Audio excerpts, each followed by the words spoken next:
Welcome to our channel. నమస్కారం. జగన్మోహన్ రెడ్డి గారు CM అయిన తర్వాత దేశంలో ఎక్కడెక్కడో ఉన్నాళ్ళని తెచ్చి తన దగ్గర పెట్టుకున్నాడు. మరి వీళ్ళందరూ అక్కడక్కడ పనిచేస్తారని ఆయనకి ఎలా తెలుసు, ఆ ఇన్ఫర్మేషన్ అంతా ఆయనకి ఎలా వచ్చిందో తెలియదు మనకి. కేంద్ర సర్వీస్, ఇండియన్ ఇన్ఫర్మేషన్ సర్వీస్ నుంచి ఈ తుమ్మా విజయ్ కుమార్ రెడ్డి గారిని తీసుకొచ్చుకుని ఇక్కడ పెట్టుకున్నాడు. ఈయనకి లాగానే దేశంలో వివిధ కార్యాలయాల్లో పనిచేస్తున్న వాళ్ళని చాలా మంది తెచ్చి పెట్టుకున్నాడు ఆయన. ఈయన తీసుకొచ్చిన తర్వాత ఈయన ఏం చేశాడో చూద్దాం. సుమారుగా 580 కోట్లు 590 కోట్లు సాక్షి పేపర్ కి దోచి పెట్టడానికి ఈ తుమ్మా విజయ్ కుమార్ రెడ్డి ఇండియన్ సర్వీస్ నుంచి రాష్ట్ర సర్వీస్కి వచ్చాడు. ఎంత అడ్డగోలుగా దోచుకున్నారంటే ప్రజల సొమ్ముని విచ్చలవిడిగా వాళ్ళకి నచ్చినట్టు దోచుకున్నారు. దోచి పెట్టాడు. సారు వచ్చారు, దోచి పెట్టారు. జగన్ పత్రికకు 574 కోట్లు సమర్పయామి. నిగ్గు తేల్చిన విజిలెన్స్. కేంద్ర సర్వీస్లోని ఐఏఎస్ కు చెందిన తుమ్మా విజయ్ కుమార్ రెడ్డి గత వైసీపీ ప్రభుత్వంలో 2019-2024 మధ్య రాష్ట్ర సమాచార శాఖ కమిషనర్ గా పనిచేశారు. కేంద్ర సర్వీస్ నుంచి వచ్చి రాష్ట్రంలో సమాచార శాఖ కమిషనర్ గా పనిచేశాడు. ఇక్కడ అధికారులు ఎవరు లేనట్టు, ఆంధ్రప్రదేశ్ గొడ్డుపోయినట్టు ఈ జగన్మోహన్ రెడ్డి గారు ఏంటి దేశం అంతా అక్కడక్కడ వలేసినట్టున్నాడు. చేపలు వలేస్తే పెద్ద పరుగులు పడినట్టు పడ్డారు. వీళ్ళంతా తీసుకొచ్చి తన దోపిడీకి వీళ్ళందరినీ అడ్డం పెట్టుకుని చక్కగా వాడుకున్నాడు. ప్రభుత్వ నిబంధనల ప్రకారం పత్రికల సర్క్యులేషన్ ఆధారంగా ప్రకటనలు ఇవ్వాలన్న కనీస నియమాన్ని విస్మరించారు. అడ్డగోలుగా జగన్ రోత పత్రికకు ప్రభుత్వ సొమ్ము దోచిపెట్టారు. సర్క్యులేషన్ ఆధారంగా యాడ్లు ఇస్తూ ఉంటారు, దానికి తగ్గట్టే పేమెంట్లు వస్తాయి. సాక్షి పత్రిక ఊరికినే పంచిపెట్టి సర్క్యులేషన్ నెంబర్ చూపించుకుని ఈ రకంగా దోచుకుంది. అడ్డగోలుగా జగన్మోహన్ రెడ్డి రోత పత్రిక సాక్షికి దోచిపెట్టాడంట. అదే రాశారు ఇక్కడ. అడ్డగోలుగా జగన్ రోత పత్రికకు ప్రభుత్వం దోచిపెట్టారు. గత 5 ఏళ్లలో ప్రచారానికి ప్రకటనల రూపంలో జగన్ ప్రభుత్వం చేసిన మొత్తం ఖర్చు 859 కోట్లు. ఇందులో అత్యధికంగా 43% 371 కోట్లు జగన్ మీడియాకే, అంటే సాక్షి మీడియాకే సమర్పించేశారు. ఇది కాకుండా వాలంటీర్లకి 2,60,000 వాలంటీర్ ఉద్యోగాలు ఇచ్చాడంటున్నాడు కదా జగన్మోహన్ రెడ్డి గారు. ఆ వాలంటీర్లకి ఒక్కొక్క వాలంటీర్కి 200 రూపాయలు ఇచ్చి ప్రజల సొమ్ము వాళ్ళకి ఇచ్చి వాళ్ళ చేత సాక్షి పత్రిక కొనిపించుకున్నాడు. జగన్ పత్రిక మార్కెటింగ్ బాధ్యతలు కూడా విజయ్ కుమార్ రెడ్డి తీసుకున్నారు. గ్రామ వాలంటీర్లు సాక్షి కొనుగోలు చేయడానికి పత్రిక చందా కింద నెల 200 రూపాయలు విడుదల చేశారు. వాలంటీర్లకు ఇలా మొత్తం 143.64 కోట్లు ఇచ్చారు. అధికారులకు కూడా పత్రిక చందా కింద మరో 59.42 కోట్లు ఖర్చు చేశారు. ఈ సొమ్మంతా జగన్ పత్రికకు చేరింది. దోపిడీ చూసారా ఎంత ప్లాన్ చేసి స్కెచ్ గీసి దోచుకున్నారు. సాక్షి పత్రిక ఏమో ఒక వైపు యాడ్లు ఇచ్చుకున్నారు. ఆ యాడ్ల విలువ 371 కోట్లు. ఇంకో పక్క నుంచి వాలంటీర్ల చేత ప్రజల సొమ్ము వాలంటీర్లకి మనిషికి 200 ఇచ్చి అవి కూడా వాటితో కూడా సాక్షి పత్రికే కొనిపించారు. అది కూడా మరి సాక్షి పత్రికే చేరిన సొమ్మంతా. మళ్ళీ ఇది కాకుండా అధికారులకు కూడా పత్రిక చందా కింద మరో 59 కోట్లు. ప్రభుత్వ అధికారుల చేత కూడా సాక్షి పత్రిక కొనిపించి అదొక దోపిడీ. వెరసి మొత్తం 859 కోట్లు సుమారుగా. 5 ఏళ్లలో మొత్తం ప్రకటనల ఖర్చే 859 కోట్లు. ఇందులో రోత మీడియాకే 371 కోట్లు, పత్రిక కొనుగోలు ద్వారా 203 కోట్లు, వాలంటీర్లు ఉద్యోగులకు చందాతో మళ్లింపు, విజిలెన్స్ విచారణలో అక్రమాలు వెలుగులోకి. అడ్డంగా దొరికిన నాటి సమాచార కమిషనర్ విజయ్ కుమార్ పై ఏసీబీ కేసు, విచారణకు పిలుపు.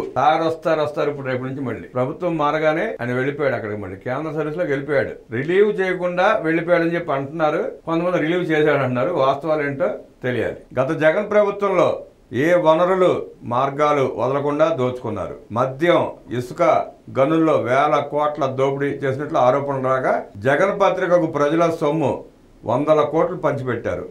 ప్రకటన రూపంలో 371 కోట్లు, పత్రిక కొనుగోలుకు చందా కింద మరో 203 కోట్లు సమర్పించినట్లు విజిలెన్స్ విచారణలో తేలింది. దోచిపెట్టడంలో కీలక సూత్రధారి నాటి సమాచార శాఖ కమిషనర్ తుమ్మా విజయ్ కుమార్ రెడ్డి. నిబంధనలు ఉల్లంఘించి మరీ అయాచిత లబ్ధి చేకూర్చినట్టు విజిలెన్స్ విచారణలో తేలింది. సమాచార శాఖను అడ్డుపెట్టుకుని జగన్ మీడియా సాగించిన విచ్చలవిడి దోపిడీ బట్టబయలైంది. అడ్డగోలుగా వ్యవహరించిన విజయ్ కుమార్ రెడ్డి చుట్టూ ఉచ్చు బిగుస్తోంది. గత ప్రభుత్వంలో 5 ఏళ్లు సాగించిన దోపిడీపై విజిలెన్స్ అండ్ ఎన్ఫోర్స్మెంట్ సమగ్ర విచారణ జరిపి ప్రభుత్వానికి నివేదిక ఇచ్చింది. ఇందులో అవినీతి వ్యవహారాల ముడిపడి ఉండటంతో ఆ కేసును ఏసీబీ విచారించనుంది. విజయ్ కుమార్ రెడ్డిపై కేసు నమోదు చేసి విచారణకు రావాల్సిందిగా ఏసీబీ నోటీసులు జారీ చేసింది. సమాచార కమిషనర్గా సాక్షి పత్రిక దోచిపెట్టాడు, బాగానే ఉంది. మరి సాక్షి యాజమాన్యాన్ని కూడా విచారణకు పిలవాలి కదా.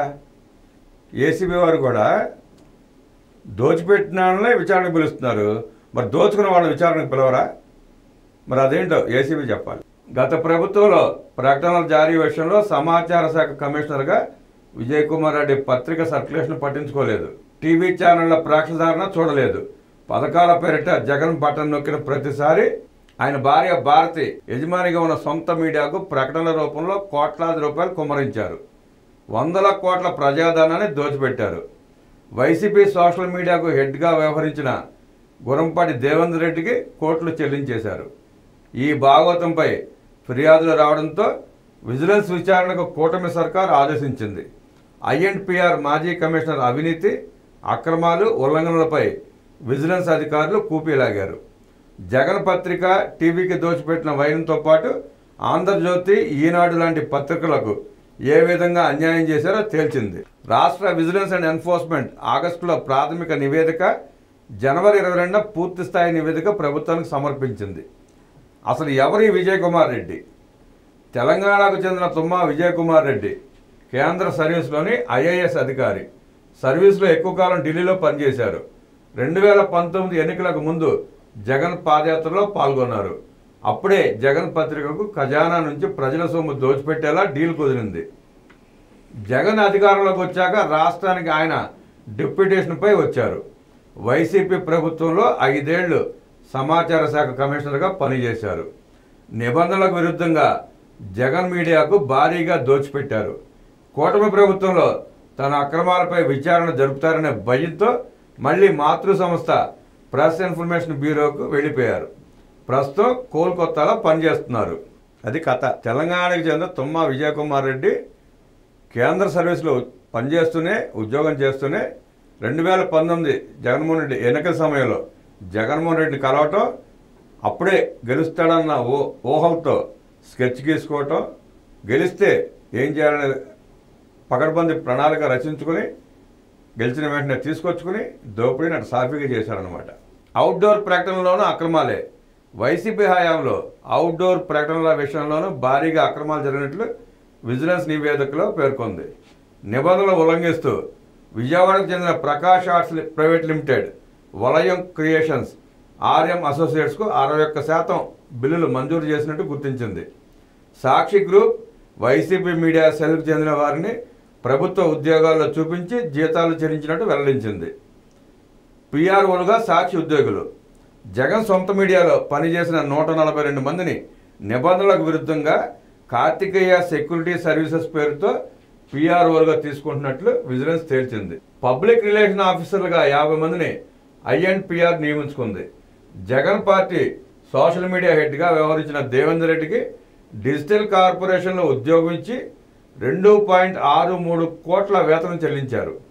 మరో 113 మంది వైసీపీ సాక్షి బ్యాచ్కు ప్రజల సొమ్ము జీతంగా చెల్లించారు. కంటెంట్ డెవలపర్స్, సోషల్ మీడియా అనలిస్టులు, డిజిటల్ క్యాంపెయినర్లు పోస్టులను ఆప్కాస్ ద్వారా భర్తీ చేసి వైసీపీ సోషల్ మీడియా కార్యకర్తలకు పెద్దపీట వేశారు. ఈ నియామకాల్లో నిబంధనలు పాటించకుండా అన్ని బ్యాక్డోర్ ద్వారా చేపట్టారు. అంటే గత 5 సంవత్సరాల్లో సాక్షిలో పనిచేసే స్వీపర్ దగ్గర నుంచి ఎడిటర్ దాకా అందరికీ ప్రజల డబ్బులు దోచిపెట్టి జీతాలకు ఇచ్చి, ఇక్కడ సాక్షి నుంచి మాత్రం పైసా ఎవరా జీతాలు. సాక్షి యాక్చువల్గా సిబిఐ సీజ్ చేసిన సంస్థ అది. ఆ ఉద్యోగాలు అడ్డం పెట్టుకుని సాక్షి రన్ చేస్తున్నారు వీళ్ళు, జగన్ రెడ్డి వాళ్ళు. అంటే జీతాలు అక్కడి నుంచి ఇచ్చి ఇక్కడి నుంచి ఖర్చు రాసుకుని ఈ డబ్బులు ఇట్లా నొక్కేశారు అనమాట. ఇది కూడా ఇట్లా నొక్కేశారు. సిబిఐ లాంటి వ్యవస్థ ఏం చేస్తుందో అర్థం కాని పరిస్థితి. ఆంధ్రజ్యోతి, ఈనాడుపై కూడా తప్పుడు కేసులు. గత ప్రభుత్వ పాలనలో తప్పులు ఎత్తి చూపుతూ వార్తలు ప్రచురించిన ఆంధ్రజ్యోతి, ఈనాడుపై తప్పుడు కేసులు నమోదు చేసి వేధించినట్లు విజిలెన్స్ తేల్చింది. 2019లో 2430 జీవో తీసుకొచ్చి మీడియా సమస్యలతో పాటు పాత్రికేయులపై ప్రభుత్వ ప్రతినిధులు నేరపూరిత పరువు నష్టం కేసులు నమోదు చేసేందుకు వీలుగా మార్గదర్శకాలు ఇచ్చినట్టు వివరించింది. జగన్ ప్రభుత్వంలో ముఖ్యంగా ఆంధ్రజ్యోతి, ఈనాడుపై 16 తప్పుడు కేసులు నమోదైనట్లు స్పష్టం చేసింది. అడుగడుగున అక్రమాలకు పాల్పడిన విజయ్ కుమార్ రెడ్డిపై కఠిన చర్యలు తీసుకోవాలంటూ విజిలెన్స్ ప్రభుత్వానికి సిఫార్సు చేసింది. విజయ్ కుమార్ రెడ్డిపై కేసు నమోదు చేసిన ఏసీబీ విచారణకు రావాలని నోటీస్ పంపింది. దోచిపెట్టిన విజయ్ కుమార్ రెడ్డికి నోటీస్ ఇచ్చి విచారణకు పిలిచినట్టే మరి సాక్షి యాజమాన్యాన్ని కూడా పిలవాలి కదా. ఎవరైతే జీతాలు తీసుకున్నారో సాక్షిలో పనిచేసేవాళ్ళు వాళ్ళు కూడా నేరస్తులే, వాళ్ళని కూడా విచారణకు పిలవాలి. అందరిని పిలిచి విచారిస్తేనే ఈ కేసు తేలుతుందన్న సంగతి ప్రజలకు తెలిసింది, కానీ వీళ్ళకి తెలియట్లా. సిబిఐ కూడా ఆ సాక్షిలో జరిగిన అక్రమాలు సిబిఐ సీజ్ చేసిన తర్వాత కూడా ఇన్ని అక్రమాలు చేసినప్పుడు సిబిఐ ఆ కోణంలో ఎందుకు విచారణ చేయకూడదో సిబిఐ ఆలోచించుకోవాలి, ఎందుకు చేయట్లేదో ప్రజలు నిర్ణయించుకోవాలి.